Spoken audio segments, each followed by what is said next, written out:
Hello and welcome back to the What the Falk Sunderland Preview Podcast. We were all expecting a free weekend before facing Port Vale on Tuesday in the Pizza Trophy, but lo and behold, we've managed to somehow rearrange a fixture at a few days' notice, and our Boxing Day game, which was with Hull City, has now been rearranged for this Saturday. So at super short notice, we've got Tigers fan Bobbi Hadcraft of the Holderness Gazette and a UA92 student. But first and foremost, Bobbi, before we get into the game, how are you doing? As well as you can be doing in these times. I mean, how many times have you heard that over the last 12 months? You know what I mean? But yeah, I'm pretty happy. I'm happy that there's a game this weekend to watch, because otherwise it would have been a weekend in just watching anything that's on the telly. It's a bit of an odd one, isn't it? Getting the game like on this weekend, because you could never do that in any other time. But I find it a bit strange that they didn't arrange this beforehand, because none of us have had a game, or we've known that we haven't had a game for a few weeks now, haven't we? Are you quite surprised at how short notice it is? I am quite surprised, because obviously you need to organise the broadcasting of the game, which is a logistical nightmare anyway. So to have it brought kind of reorganised at such short notice, I was quite surprised about. Yeah, it's odd because there is still stuff you got to put into place. Obviously, fans not traveling home or away is kind of the easy thing, because that's not going to happen. But you would think if this was a discussion that was had, it would have been had before Wednesday, which is today. But we're happy for it, right? We're happy that it's going to go ahead. Of course I am. I'm really, we're up for it. We're in good form as well. I thought there would be too much of a delay, because we've just come on off the back of a win, our first win after 3 consecutive losses in the league before then. So it is a really positive time for us to be playing. Yeah, you got back on track with that game. I did want to chat about your first sort of 6 months, or however long it's been in League One. Now, I remember Sunderland's first 6 months, as will a lot of listeners. I really enjoyed it. We were winning games after a run of like getting beat week in, week out. Then it kind of went south, but that's another story for another day. How has the first 6 months been for yourself in League One? How have you found it? It's been quite a dream, to be fair. I mean, for a lot of fans, I think they kind of got the hopes a bit too early. I mean, I'm guilty of doing that. I was saying, "Oh, we're going to win the league." HMS pissed the league. It was very, very much trending within Hull City fans. But I do think we've had a kind of slap of reality now. Those losses, they didn't come to even rivals for promotion. It was when we got a draw against Oxford 1-1, and I was a bit disheartened by that, because that is a very winnable fixture. Shrewsbury, I mean, the thing is with Shrewsbury, they ended up beating other kind of contenders around us after that. So maybe it was us playing poorly, but also them having a really good spell. Blackpool, that loss was devastating, because it was a last-minute goal after we just equalised to kind of, we thought we'd nicked a point. And then obviously Pompey beat us 2-0. And again, it's just one that we should have won, because really I see every game as winnable in this league. But then I suppose it's almost the ignorance of being relegated from the Championship, because we've actually kept quite a strong squad of players. Like on paper, we should walk the league, but as we know, that's League One's unpredictable. Yeah, no, absolutely. And I think there'll be a lot of Sunderland fans recognise that as well. You kind of, even now, we go into games and every game's winnable. But unfortunately, at this level, every game is losable as well. You lost against a few teams that were like mid-table and around, like not as you said before, not promotion rivals. Did that kind of first defeat that you had give you sort of a welcome to League One feeling? Because it's always a last-minute winner that goes in against you, or a crappy decision that goes against you, and then you sort of realise you're in League One. Have Hull fans kind of clicked onto the level that they're at yet? Have they clicked onto the team's time wasting and doing what they do to the bigger clubs in this division, or are you still kind of just getting used to being in the division at the minute? I think, and I know we'll touch on this later, as much as I don't have great confidence in Grant McCann. He is very experienced in this league. Yeah. He had good experience with Doncaster. He took them to the playoffs, but I think that kind of experience has kind of translated to the players. So we kind of do know what to expect. But reality checks like that, especially when, I mean, we've both been teams who in the last decade have been Premier League, Championship, all over the place, yo-yo clubs. So we've kind of, like, as a fixture, say Swindon Hull, that would be a cup game. A few years ago, I would have said, nah, that's not a league game. That's not a league fixture. So to have that reality of being defeated by one of those teams, Tim Pot aside, Yeah. sorry, Swindon fans, it's a bit of a shock to the system. But I do think now that we've faced it, especially the run of poor form, that is when we've realised something has to change. Grant McCann's very stubborn with his tactics. A 4-3-3 formation is always favoured, but I think he's switched up the players a bit. It's been forced through COVID as well. Our squad against Charlton saw quite a number of changes, especially to the back line. But obviously we benefited from that change. Yeah, and it was a good win, obviously, against Charlton. I think one big thing we talked about off air beforehand, and it's a thing that I don't want to mention, but I think we do mention it, but COVID, as you've touched on previously. None of us have been able to attend games this season. If we have, it's been few and far between. I think we all feel a little bit disconnected because of the way that we're watching games. Sunderland have had issues with the chairman this season and last season and for numerous seasons if we really go back into history. But one club that's probably had even more has been Hull. Obviously, there's been loggerheads with the Allens for quite a while now. With COVID happening and stuff like that, with the fact that you're second in the league, has that situation changed, or is there still a little bit of animosity between yourselves and the chairman? I would say definitely in the fan base. I don't think those ties can be healed. I think a lot of that situation at the moment would be that we want new owners. Obviously the Wigan ownership takeover has fallen through now, but we were saying, how come all these clubs before us have been sold? The asking price isn't appropriate for the level our club's at now. And prior to lockdown, it was funny at the time, because when they announced behind closed doors, the first thing I thought was, this is Hull's advantage, because our home crowds are actually so disheartening. I actually, at the end of last season, decided I'm probably going to ease off home games, because I was at uni in Manchester, but I was commuting when I could. I cancelled my membership for uni, but I decided to go to games because obviously I'm hooked. But the atmosphere compared to a few years, seasons back in the Premier League, it was. That's natural. Obviously, you'll naturally lose fans as you drop leagues, but in the Championship, we had a fantastic run of form in just ahead of Christmas, and we were actually 1 point off the playoffs on the 1st of January when we beat Sheffield Wednesday last season. But the crowds didn't reflect that. Do you know what I mean? People weren't turning up to watch this team that at that point I thought were going to make the playoffs. So yeah. I just think it's going to be really difficult to win back fans. It does. I think Sunderland fans will probably identify a little bit with that as well. And obviously every situation is different, but although it's not been confirmed as yet, unless things change by the time this goes out, it looks like we're going to get took over. There's been an announcement on the site and so on and so forth by Kirill Lewis-Dreyfus. But I remember at the time, the past year at least, it's felt a little bit like we've been in a pause mode, because you feel like you can't move forward. Even if you win a game, you're not moving anything but backwards with the people you have in charge of the club. Does it feel like that? Then does it feel like until they go, there's never going to be a real sense of right, we can push forward now? Absolutely. I think even this season, a lot of fans kind of see it as rectifying last season's mistakes, because there was the squad we had in January, there was nothing to say that we should have gone down. The biggest mistake from last season, and understandably you need to make money off players, but we sold our star duo in Kamil Grzycki. Obviously he went to West Brom, and Jared Bowen went to West Ham, and that killed us, because those two, if we kept them two, God knows what could happen. We could be in the Premier League right now.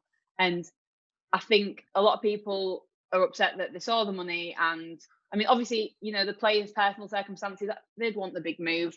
West Brom were pushing, and obviously Premier League side for Jared Bowen's massive. All Hull City fans wanted that, but it just killed it, and we never got substantial replacements, and we just expected to continue the season despite losing our greatest assets, which as demonstrated, wasn't sustainable. One of the big questions I should probably ask whilst we're on the topic of that, I hadn't planned on asking, but one of the replacements that you did bring in was Marcus Maddison. Marcus Maddison's been someone, I wish people could see your face as I mentioned the name there. Someone that Sunderland fans for years have wanted to bring him in, because he's from the area, because he's done well at this level, and because we're missing a player of his ability, if you prefer. But I spoke to a Hull fan at the start of the season. I spoke to a few Charlton fans recently. Is Marcus Maddison really the player he's made out to be? Well, he's certainly got an ego of a top 6 player. But yeah, I just at the time when it got announced, I thought benefit of the doubt. We haven't he haven't played for us yet. Give him a chance. Let's see if Grant McCann can tame his ego because they've experienced each other before. But no, I mean after the whole game on Saturday against Charlton, he put something really sarcastic on social media as well, I and saw that. it's just any opportunity. Do you know what I mean? To take a dig at clubs who've given him the opportunity, and he was desperate for a club when we signed him. Yeah. But yeah, not happy with him.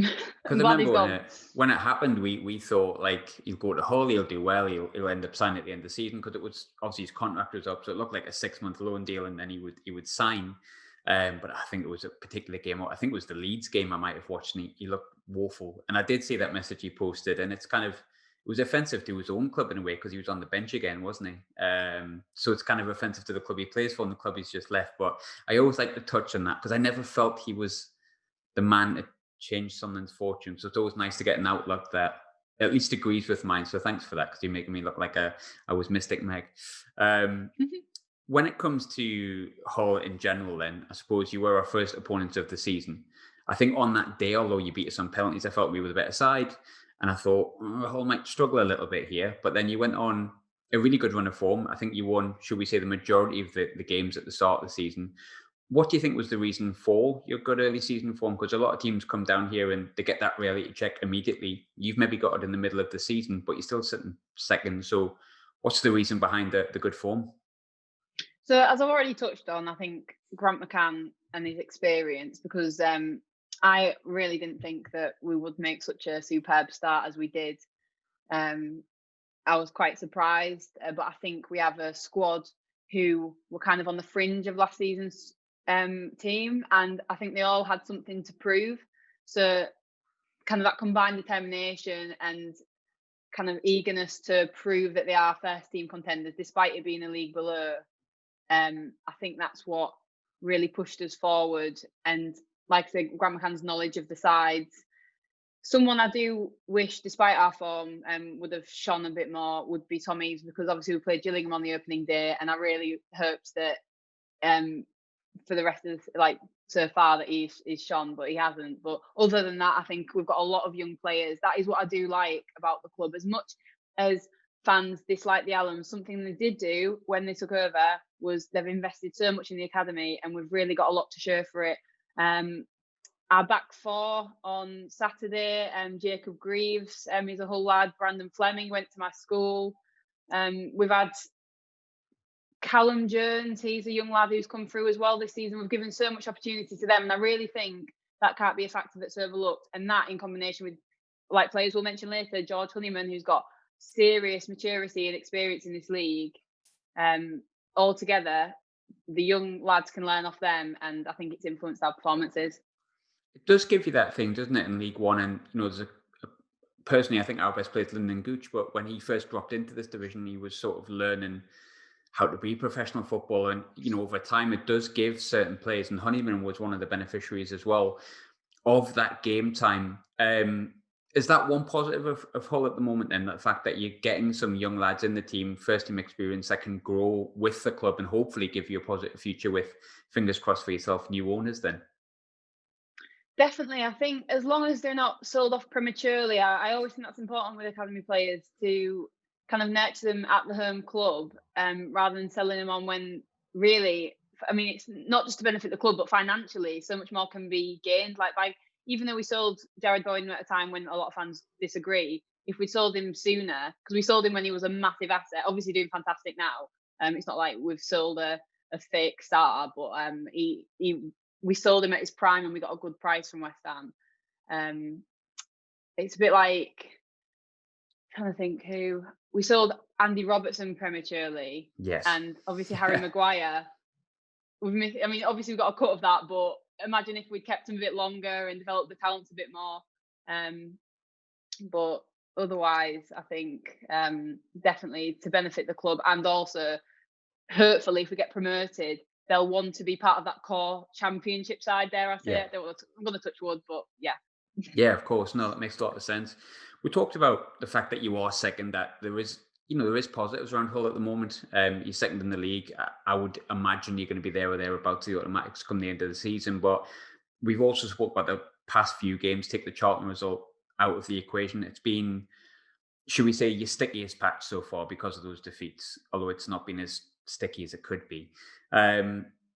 Start of the season, we obviously played Hull, and I spoke to a Hull fan on this show as well, and he spoke about Grant McCann, and I don't think it was any surprise he was under a lot of pressure because he took, as you said, you're from just outside the playoffs at Christmas and you get relegated, and obviously the 8-0 defeat to Wigan was in there.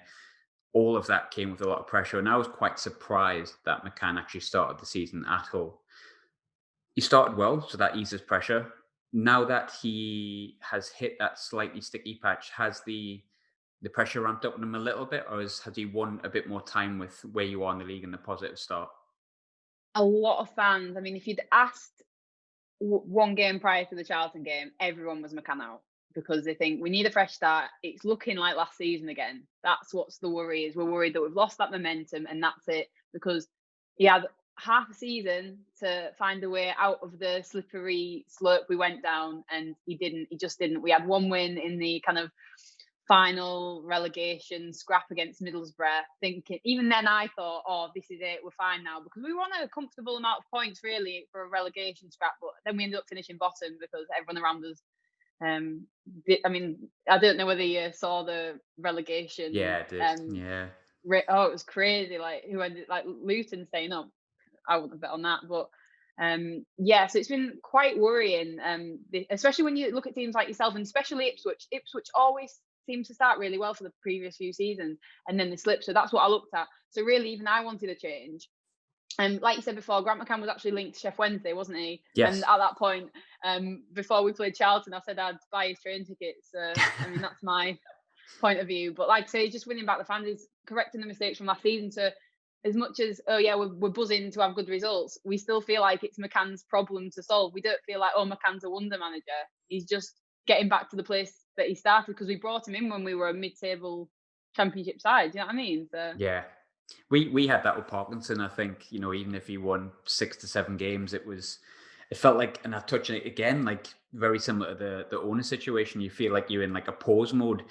Do you think that Grant McCann will ever fully win the fan base over, or do you think he's kind of fighting or treading water, fighting a losing battle?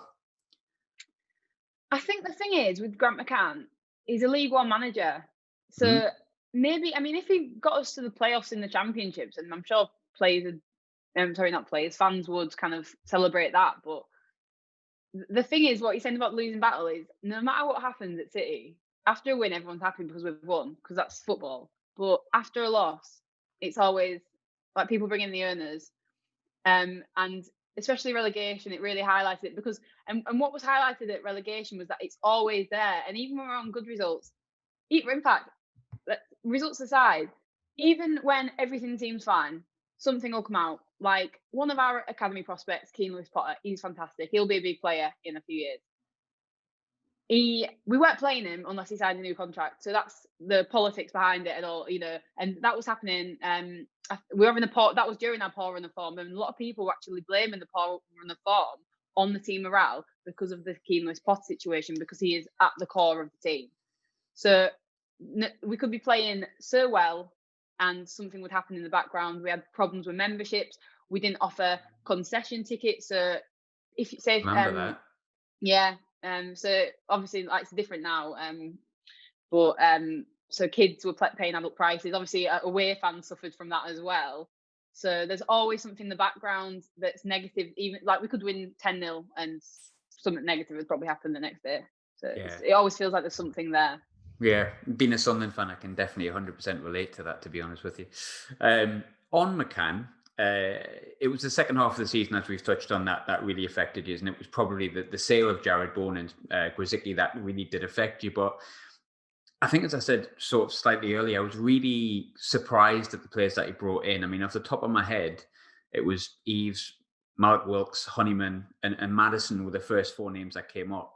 But it felt like a lot of League One signings, good League One players, but players that had never really proved themselves in the Championship. Was that also one of the reasons you think that you did go down, or do you think the players were not blameless, but do you think that it was mainly due to the players that you lost as opposed to the players that you brought in? I think it's a bit of the both, like, kind of both reasons, because earlier I did say that we didn't like really get a substantial replacement for Jared Bowen. Because so when we mentioned the replacements for Jared Bowen and Grzycki earlier, we brought in James Scott, and a lot of people kind of said that he would be the replacement. He's going to be the next Jared Bowen. That's what people were saying, and he just doesn't prove to be that. He's had some good performances this season. Hasn't played for a few games, but I think he's got talent. But like I say, they're not. We didn't bring in anyone with credibility in the Championship, which is what you need. It's like what I said about George Honeyman. He's proven in this league, and he's a leader. I mean, obviously he's getting on a bit now, but he's brilliant and he informs the players around him.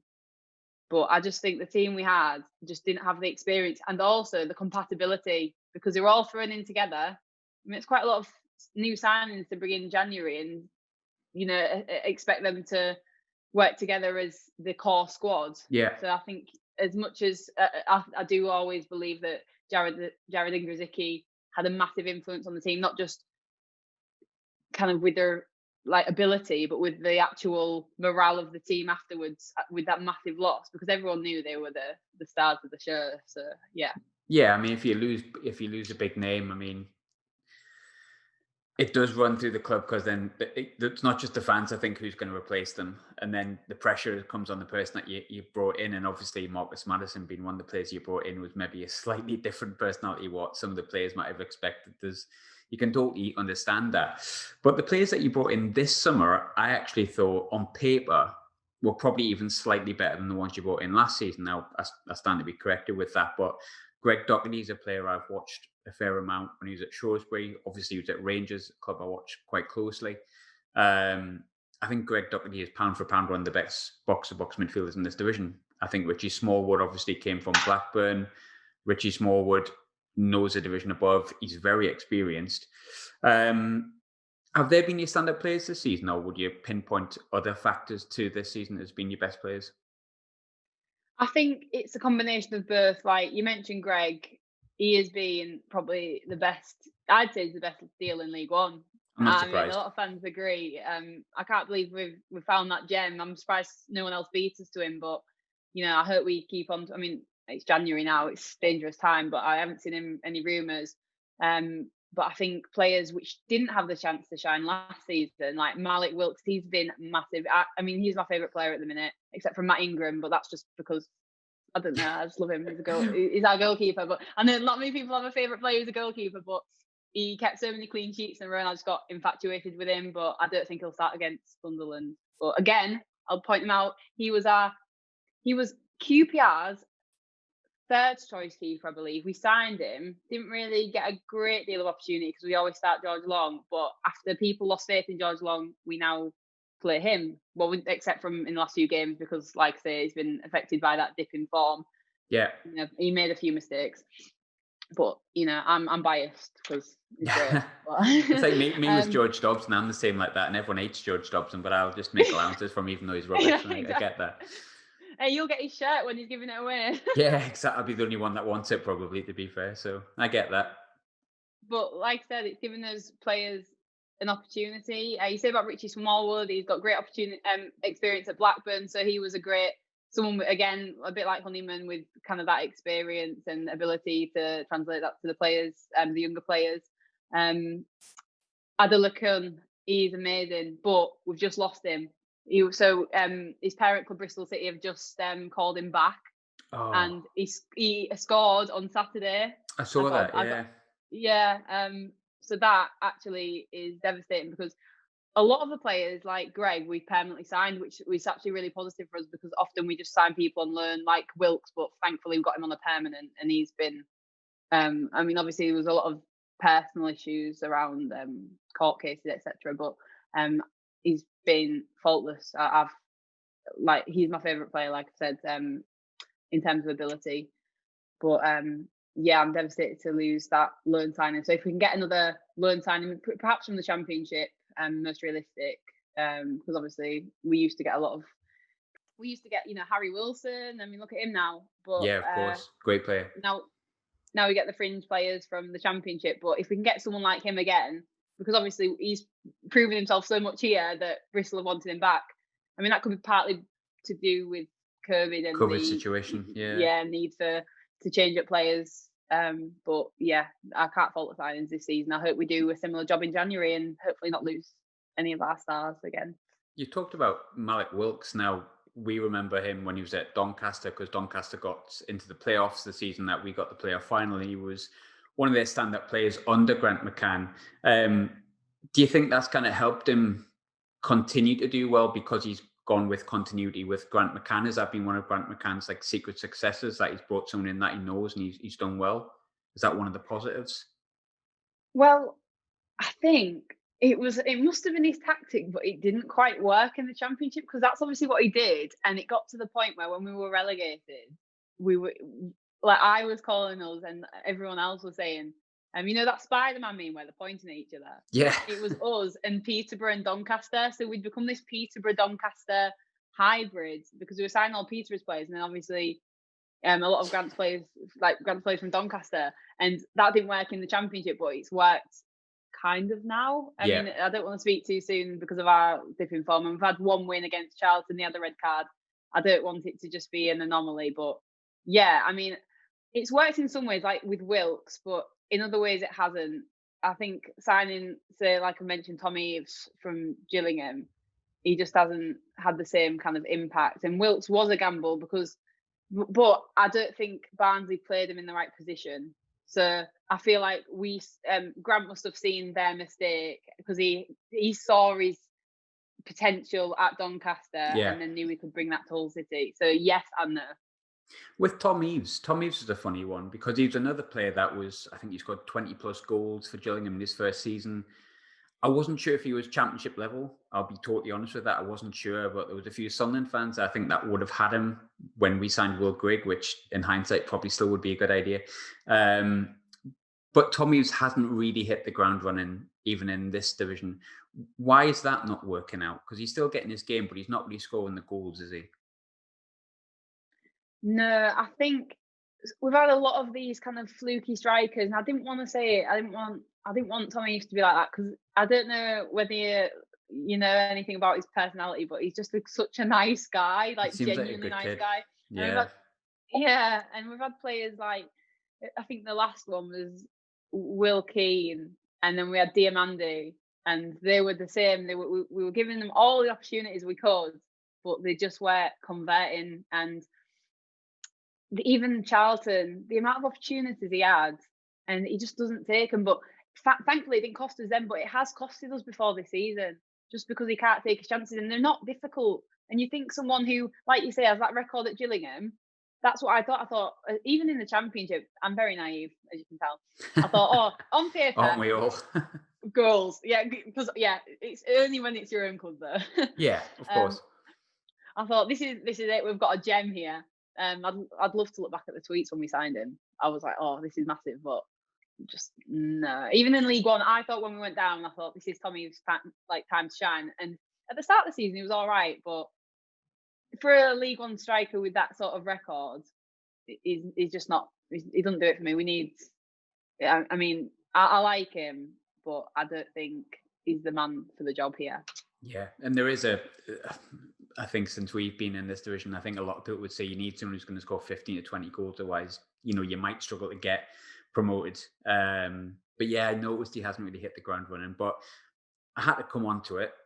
I know that everyone listening to this, all 10 of them, will be wanting to know about George Honeyman. Now, George Honeyman is one of the most divisive characters within Sunderland's recent history. I'll make no secret of the fact that I'm very much on the positive side of, I really like George Honeyman. He was our club captain for a season.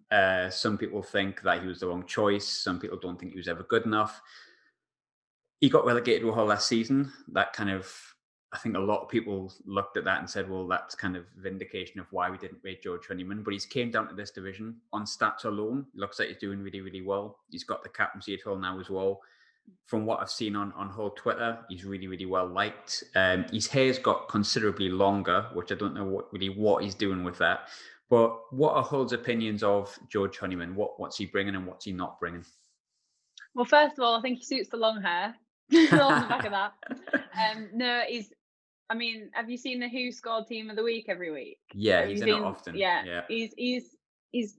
I'm not biased, but he's the best midfielder in League One. I mean, in the Championship, we mentioned already, League One players. I think he would be that. This is his level. If we go up, he'd be not no one, but in the Championship, he was a player that was he divided fans. Yeah. I always thought in the Championship, oh, his work ethic is fantastic. Even when we were getting defeated in that horrible run of form second half of the season, I still thought, oh, but Honeyman's worked hard. Do you know what I mean? But he didn't quite have the ability to back that effort. But in this league, he's demonstrated to be like the most kind of well-rounded player. Like I said, he's helping the younger lads, adapt to the league. Yeah. But I just think, as much as I love him this season, if we did go up, we'd probably offload him to another League One club because he just can't manage that transition between leagues. So, as much as I think he's a really reliable player now, and I tell you what, we haven't he hasn't played in all of our recent games, but when he hasn't been appearing, it's changed the squad. I think when Honeyman has a good day, we can beat anybody. But if it's not his day, then I think that's where we struggle because he's physically in the middle, but he's genuine at the core of the side at the moment. Where is it you tend to play him? Because there was a big argument with a lot of Sunderland fans of where his best position was. We would play not a 4-3-3. We would be more like a four at the back, two holding midfielders, three and another one, and he'd go between the number 10 and sometimes he'd go deeper. But from what I've seen, and I could be wrong with this because I haven't watched every game, but it looks like he's playing a little deeper than a number 10, like an out and out central midfielder essentially. Or does he Yeah, play more yeah. advanced? Or he plays quite deep? Well, he plays quite deep, but when we're on the attack, he does take the opportunities. Like he got an assist. He assisted Greg on Saturday. So he plays forward when it's appropriate, but because obviously we were 1-0 up at that point, but most of the time he holds back and kind of just stays ahead of the back line. With Honeyman, the big thing for me that I didn't find surprising, in some sort of way, I felt like it vindicated my opinion of him. Honeyman, like I said, I've touched on before, I liked him, but he was Marmite. But one of the big conversations was whether he should have been Sunderland captain because he got the captaincy with Sunderland when he was 23, I think. He not played that many games. I think he blossomed really late with Sunderland because of our regression through the leagues. A lot of people just weren't having him as captain, and many people sort of in the club and around the club really thought he was the right choice. But he's gone to Hull, not as captain, but now he is club captain. What is his leadership qualities like? Do you think he's the right choice? And do Hull fans seem to think that he's the right person to be wearing the armband? I don't doubt that at all. I think we've had captains come and go. Our former captain obviously departed, but obviously it's been changed around. And I'm a believer that one captain should face thick and thin. I don't like the idea of dropping and switching captains, but he has actually earned it. And I hope that continues. I hope a bad run of form doesn't mean that we change it to someone else because the qualities of a leader mean that fine, we've had a bad spell. Let's see how we go now. Let's motivate the players around you to not kind of accept that defeat. And I think one difference from last season and why I'm happy that we did make changes in the summer was that it's not the same squad who will have that mindset, oh great, it's just like last season, now we're going to have a shit run. He can now say, it's just a bad spell, lads. Teams around us, they haven't really made the most of the situation because everyone around us, this is what I'm upset about. Teams around us had a very poor run of form. We could have been points at the top. We could have been out of a massive gap, safe as anything in the automatics, but we've missed the opportunity, but so have they. They've missed the opportunity to capitalise. So as long as he has that positive mindset to inform those around him to keep that winner's mindset, that promotion mindset, and because the captaincy last season was a bit all over the place. So I just hope it stays consistent this season. So hot take, George Honeyman is a captain. If any Sunderland fans are listening that weren't fans of Honeyman, but no, on a serious note, it's nice to see him doing well. He's a nice bloke, and I think Sunderland through and through. I think so. I'm pleased to see he's doing well, as long as it's not at the behest of ourselves on Saturday. On to Sunderland a little bit. I've said in the past few weeks, it's probably my favourite part of the preview podcast is getting other people's opinions on something because they're so varied and wide and different. Um, you've already faced us once this season, but it was after like a 6 month layoff. It was a bit like a glorified preseason friendly. We come into the game in 11th. Obviously, we've got a few games in hand, but even so, we're not really close to the automatics. You come in second place.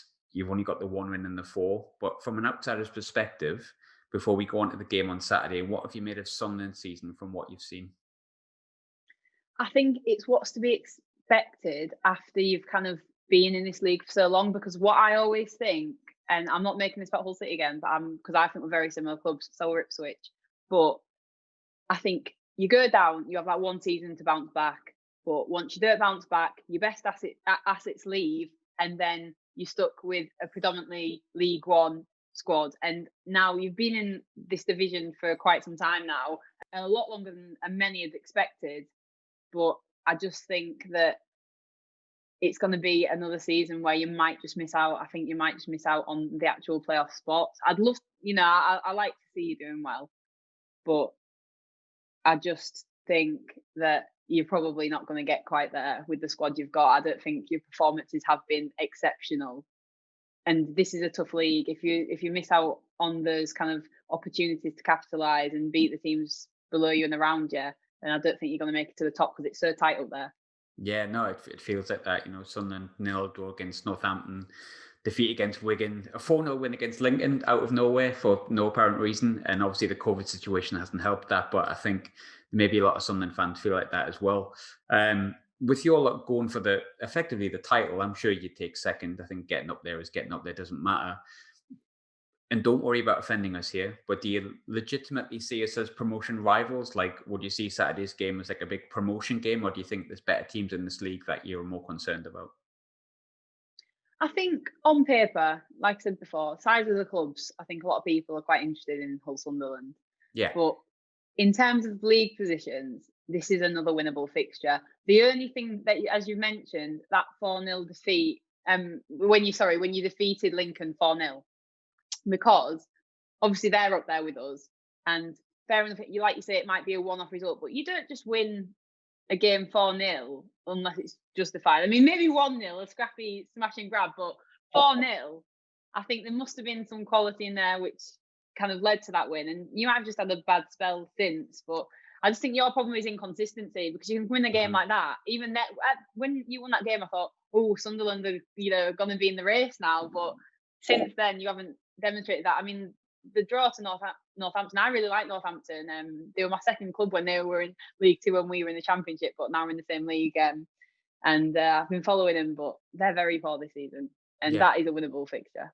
so winnable. And we've had obviously the COVID layoff, but yeah, that gets to the point when those excuses have to be stop being used. Sorry, but I will ask this question, and again, I worry every time that I ask it because the first season people could name 4 or 5 players. Now it's like people almost look on Wikipedia to see which players are in the squad still. But is there any particular players from Sunderland's side that you worry about? Like, is there any areas where Hull are particularly weak, like say right back, left back, centre off, whatever midfield, where you think something could damage you and we've got the players to do so? Is there any players that you'd pick out? Well, like I say, our backline, we changed it quite significantly. But before then, in the kind of losses that we've had, the 3 consecutive ones, our defence really let us down. And someone that I've had my eye on, and it seems a bit divided. I mean, you can correct me if I'm wrong, but Charlie White, he seems Yeah, to be an impressive centre forward, and he's got really good experience in League One at Bradford, and with a decent goal scoring record. Is he a top scorer this season? this season he's done all right, but because of his previous seasons, you're kind of right in your summarization. There, he's a bit Marmite, but he has had a good season, and the facts don't lie. Yeah, exactly. I mean, I think when you've got someone with experience, like we've mentioned in Honeyman, that and Smallwood, obviously, I think it can change the side. Obviously, I'm a fan of younger, like with us, with our forwards are quite young. Keane Yeah, Lewis Potter, like I mentioned, he's a great player, very young. Pretty sure he's my age actually, 20, 19, 20.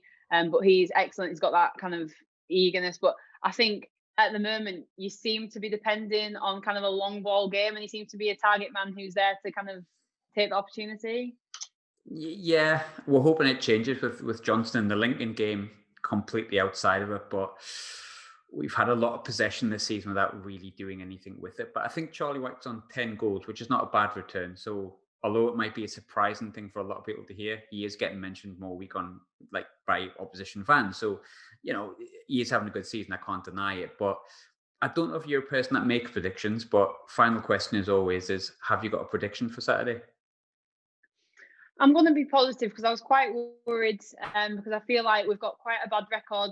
Right, forget about the cup game this season, but we've got quite a negative record recently against Sunderland. So I'm going to say 2-1 Hull City, but you'd score first. I'll take a. I'm going to take a 1-1. I'm not feeling that positive because I remember our record being really bad against you in the Premier League. But Bobby, thanks so much for popping on it. Such short notice. I hope you've enjoyed yourself as much as I have. Thank you. Yeah, it's been great. Really enjoyed it and looking forward to the game on Saturday. Awesome. Thanks, mate.